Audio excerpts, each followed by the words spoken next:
when it comes to this budget that the mayor is proposing, what are you looking for in terms of the hard decisions that need to be made? Obviously, higher taxes and spending cuts will be part of it, but what specifically will jump out at you, do you think? Well, that's actually the question, is that what mix, if at all, is there going to be of cuts and taxes? The mayor, historically, in his first couple of budgets, has rebuffed any suggestions to make cuts, furloughs, layoffs, or anything like that. So he has not included that really in part of his previous two budgets. Now, there have been recommendations from a working group paper for the mayor to do just that, but that's to be seen. In terms of revenue, he has really been, since his campaign days, really focused on trying to get corporations and what he calls the ultra-rich to pay more taxes and what he calls their fair share of taxes. So that's going to be something that I'm looking for, is there going to be a notion of making cuts to the city budget, and what revenue mix is there going to be? How much debt, or to what extent will Chicago need to issue debt in order to cover some of these shortfalls?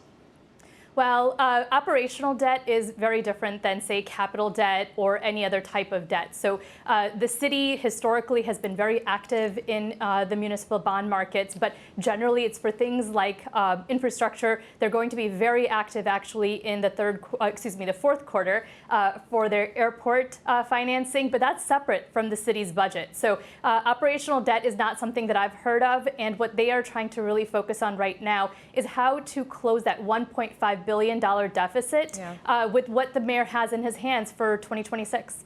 All right. I guess that to what extent does any potential ratings downgrade on Chicago then factor into what the decisions that the government needs to make? Yeah. So the rating firms for a long time have signaled that one of the biggest pressures, one of the biggest points weighing on the city of Chicago has been its pension liabilities. The city has a very large pension liability dating back for decades because of lackluster contributions and some decisions that were made years ago. But right now, one of the things that the administration is going to have to focus on is how they tackle that. They've seen their pension costs increase given recent legislation, but there is going to be also a question about whether they're willing to make some cuts going forward because of this ongoing structural deficit that the rating firms have pointed out in the past.